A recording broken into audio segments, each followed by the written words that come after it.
brief coming up in about a minute. First, a couple of headlines. I'm Christina Mendonça. I'm Sam this morning as the Sacramento Kings prepare for tonight's game against the Warriors. There's word their head coach Mike Brown has been named NBA Coach of the Year. Brown received all 100 first coach votes from members of the media. It's his second time winning Coach of the Year. Previously won in 2009 when he was coaching the Cleveland Cavaliers. The Oakland A's appear to be one step closer to leaving Northern California. The athletics organization has purchased land in Las Vegas where they could build a new ballpark. The A's will work with the state of Nevada and Clark County to fund the stadium with the hopes of playing in their new home by 2027. Let's get outside and check traffic out. Support sponsored by CleanPowerCity.org. Slow traffic westbound 50 from Watt Avenue to 59th Street. Once you get past that, in the course of a stall just after Highway 99, to be blocking the left lane. So far, traffic is just minor through the area. With SMUD rebates, you'll save big, save money, and save the planet for generations to come. Get rebates up to $2,500 from SMUD on clean power appliances, electric vehicles, and much more at CleanPowerCity.org. Traffic on the 10s every 10 minutes, mornings and afternoons. Roy Lorella, KBK News Radio, 93.1 FM, 1530 AM. Plenty of sunshine and warm temperatures coming up as we're looking at highs of 73 to 77 today. Clear skies overnight, 47 to 51. And then sunshine again tomorrow, 82 to 86. I'm AccuWeather's meteorologist Jeff Nordine on KFBK, Sacramento's News Radio. Boy, that weather forecast, by the way, like the 5 to 7 day forecast, just tremendous. I know. I mean, it feels like spring is finally here. Shorts and flip-flop weather. Featured audio clip 605, former President Trump rolling out a new campaign saying that should he take the White House back again, he will roll out a nationwide homeless crisis plan. Set up essentially 10 cities on properties all across America, bring in social workers, mental health care workers, doctors, and so on to get people back on their feet to treat them because they said our cities are being overrun. In the 7 o'clock hour, we heard from Robert Kennedy Jr., who has recently declared he is a candidate for president. He is a Democrat, and he wants to take on the merger of state and corporate power. So far, polling shows him with double digits, like 14% support within the Democratic Party. Christina did an interesting segment this morning on the Gen Zers, and it's one of those phenomena that we have seen in the younger generations throughout time, that they are often labeled as being lazy or slackers. Yeah, Gen X, famously called the slacker generation. So they're facing the same kind of stereotypes now as people say they're the quiet quitting generation, or the generation that ghosts their employers, but there are Gen Z hustlers that are now working through those stereotypes and pushing back, and we took a look at a couple of them. And as you can imagine, we spent a great deal of time on the big game tonight. It's going to be at 7 o'clock to tip off in San Francisco between the Warriors and the Kings. Draymond Green will not be playing for the Warriors. He's been suspended for stomping on the chest of Sabonis.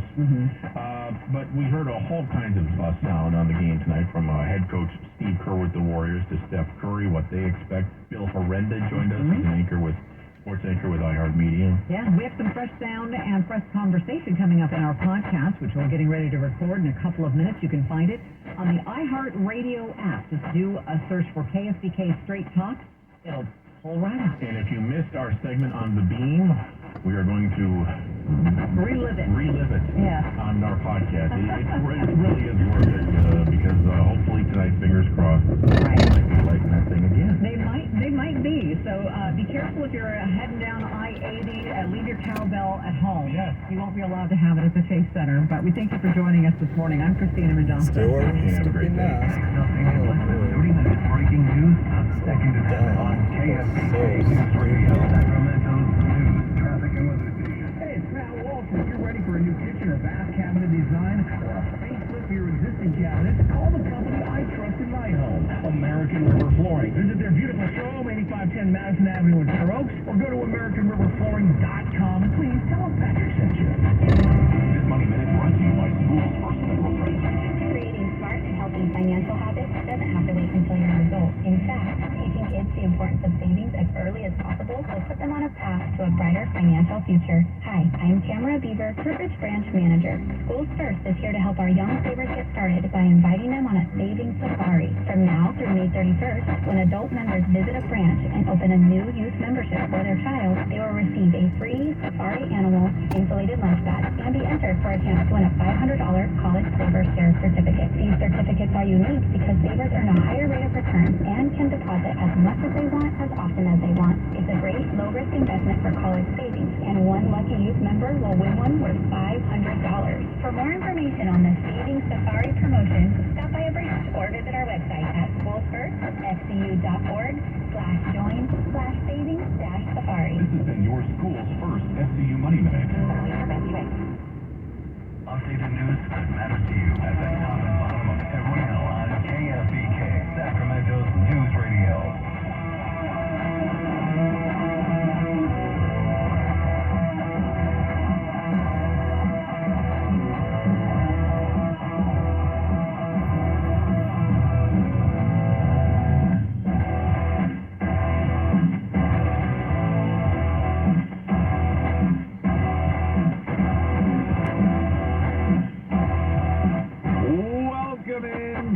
Travis Buck Sexton Show, Thursday edition of the program. We appreciate all of you hanging out with us wherever you may be across this great country or this great land. We have got a bevy of stories to dive in with you today. Donald Trump versus DeSantis continues to accelerate. Trump taking some real shots at DeSantis in the last day. We will play them for you. RFK Jr. First people I heard really talking about RFK Jr. and those really interesting poll numbers where he had 14% support in the USA Today poll. He's officially announced. I invited him on the show on Twitter. I believe the staff has invited him as well. I think this spells major issues for Biden. And we can talk about what that might look like going forward. Joy Reid, our good friend, continues to blame Fox News for the shooting that happened in Kansas City, a shooting that got attention despite the fact that there are literally 1,000 shootings that probably have happened that are every bit as bad, if not worse, in the last week or two. Hunter Biden, Wall Street Journal with an exclusive IRS whistleblower has come out and said, hey, guess what? The IRS is giving favorable treatment to Hunter Biden. 3 years ago today, for those of you out there who remember, in the long litany of absurdity that was taking place, Los Angeles filled in a skate park with sand outdoors to keep kids from skateboarding and potentially getting COVID. I mean, getting COVID while skateboarding outdoors. That's all rolling in together. So all of that, but let's begin here, Bob. Donald Trump has just gone straight out, guns blazing at Ron DeSantis. Yesterday, he directly warned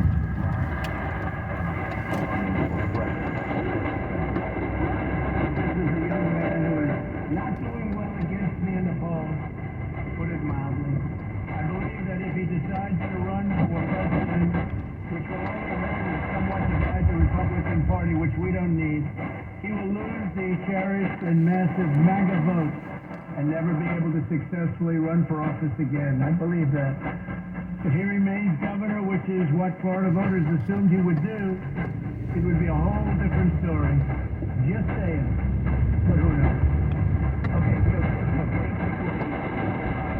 Trump is a master at this.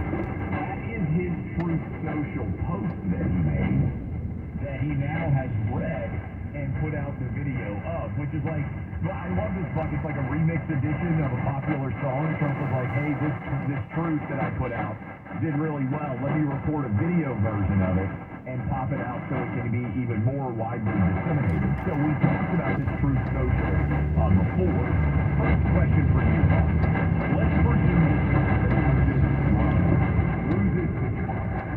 How, if at all, will that impact DeSantis in running for president in 2028 in your opinion? So if I'm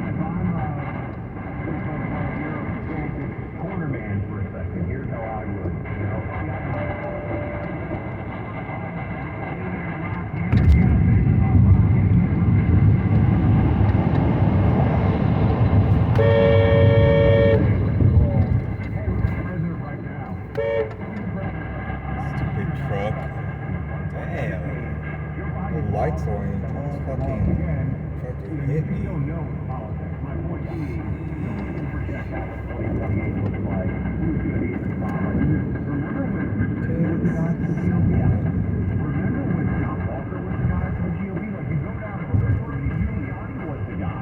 Everybody thought Giuliani was going to be the nominee. There's been a number of people that Newt Gingrich had a moment. Remember, Newt Gingrich, people, a lot of people remember this. Newt slapped the media right across the face, so to speak, at one of the presidential debates. This is back in the Romney election, if I remember correctly. And it was like a moment for him, right? All of a sudden, Newt started to get cold. So, look, no one knows what 2020 looks like. I think that I would not find that to be compelling at all as a reason to be like, well, I'll just, I'm going to wait or whatever, because you don't know.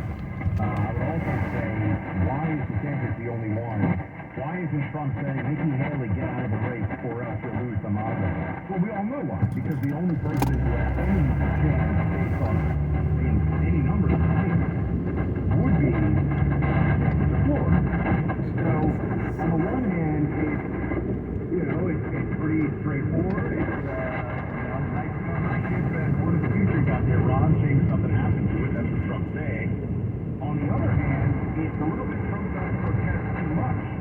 This guy hasn't even announced it. He's putting out things telling him he better not announce. And I don't know how it will fit with people, this idea that this put out there, that if Ron were to run and were to, let's just say, win primary, voters wouldn't come out and vote for the Republican nominee. That's not what Trump said. So that is what he I don't think it's a rough back kick for sure, but I don't think he's looking for the wall. It's interesting, Buck, the video and audio version of the tweet. And again, it's a Truth Social, but when we say tweet, basically the same thing.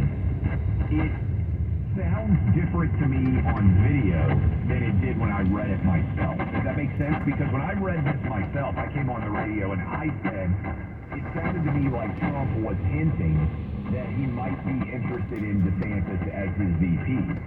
The way that is delivered, again, it's equivocal at the end, right? Because, who knows? It's kind of letting you make your own determination about what he exactly is hinting towards. Maybe it's, hey, I'll endorse you in 2028. Maybe it is, hey, I'll consider you as my VP. Let people out there can make their own determination. But I don't think it's so calculated. Again, here's Trump going after DeSantis again. This is cut one. Double barrel. But this is just that, like you said. People thought, I assume among other things that they don't want their Social Security cut or their Medicare cut. Can't do that, Ron. So, I don't know that that's going to work because I don't think people who have seen Ron DeSantis as governor are like, oh, this guy is being like, I'm going to cut Social Security, I'm going to cut Medicare, all of those things. I don't think that's Trump is trying to allocate what hearing what works. Here it is.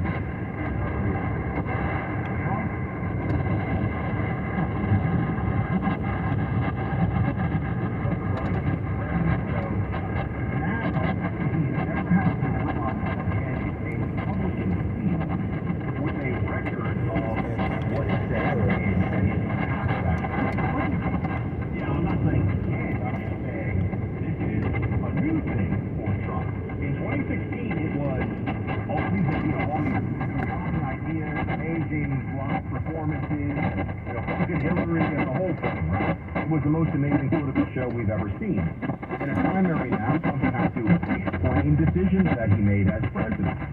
And people can say it's not going to matter, he's amazing. Okay, fine, but he's never done that before. And I think that it gets a lot harder. You've noticed, has he said anything about how Ron wasn't good on COVID research? No, I think he's warned that that's a bad line. That's just not landing. That's actually insulting. I see this now as a new flag. Insulting intelligence of your face after voting. Ron can't hack it. Ron's not the man. That's not fair to me. People can say, hey, I might be split on that. But what I mean is Trump has never really, he was able to swat away all of the Ron 2016 election because it was just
everything else. You have a dial in front of you.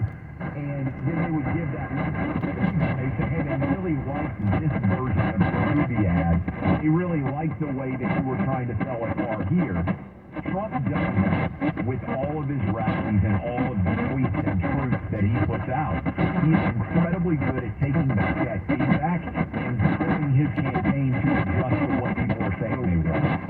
I would just point out, we've been saying, or I think I've definitely said on the start of US too, that the attacks on DeSantis for COVID, that wasn't landing, and I think that's obvious because Trump isn't.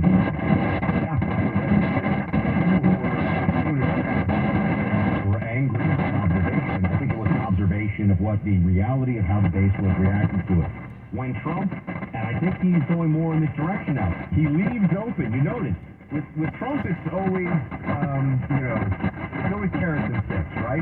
So he leaves open for DeSantis. He goes, look, you stay as governor, we are cool as can be, things are awesome.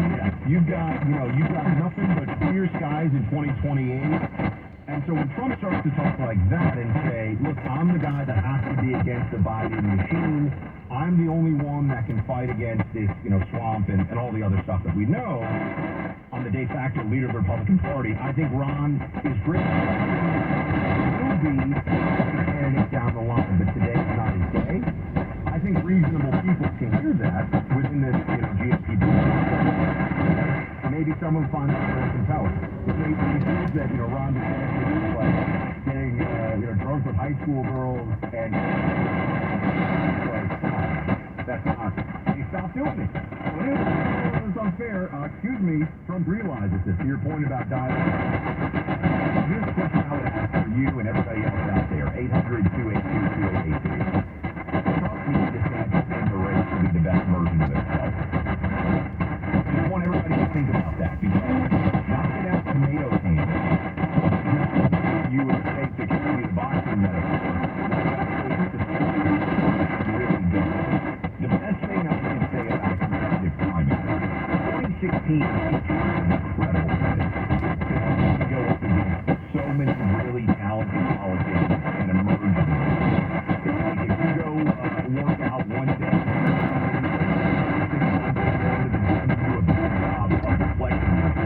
you need to be in there for those battles. I think you're joking right now.